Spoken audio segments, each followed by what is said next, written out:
सचिन कल्याण शेट्टी धमकी प्रकरणात जे आहे आरोपीला हजर करण्यात आलं होतं, हुळ्ळे आडनाव आहे त्याचं. तर काय काय कोर्टामध्ये चर्चा झाली, कोर्टाच्या काय निदर्शनास आणून दिलं पोलिसांनी आणि काय युक्तिवाद केलं?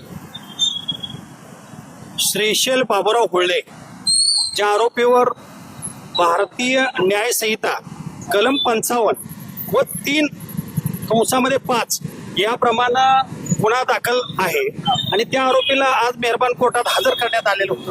13 वेगवेगळ्या कारणांच्या आधारावर पोलीस कस्टडी वाढवून मागण्यात आलेली होती आणि ती पोलीस कस्टडी योग्य कशी देणं योग्य होणार नाही यासाठी आम्ही त्याच्यावर कारण मीमांसा आम्ही आर्ग्युमेंट युक्तिवाद केला आणि कोर्टानं 1 दिवसाची पोलीस कस्टडी मात्र दिलेलं आहे. उद्या परत हजर त्याला मेहरबान कोर्टात केलं जाणार आहे. तुम्ही काय युक्तिवाद केलं आरोपीला?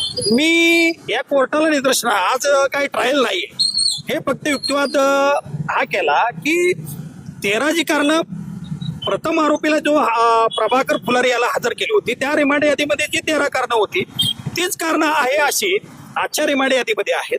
अशा परिस्थितीमध्ये या कारणांसाठी पोलीस कस्टडी हे करणं किंवा हे योग्य होणार नाही.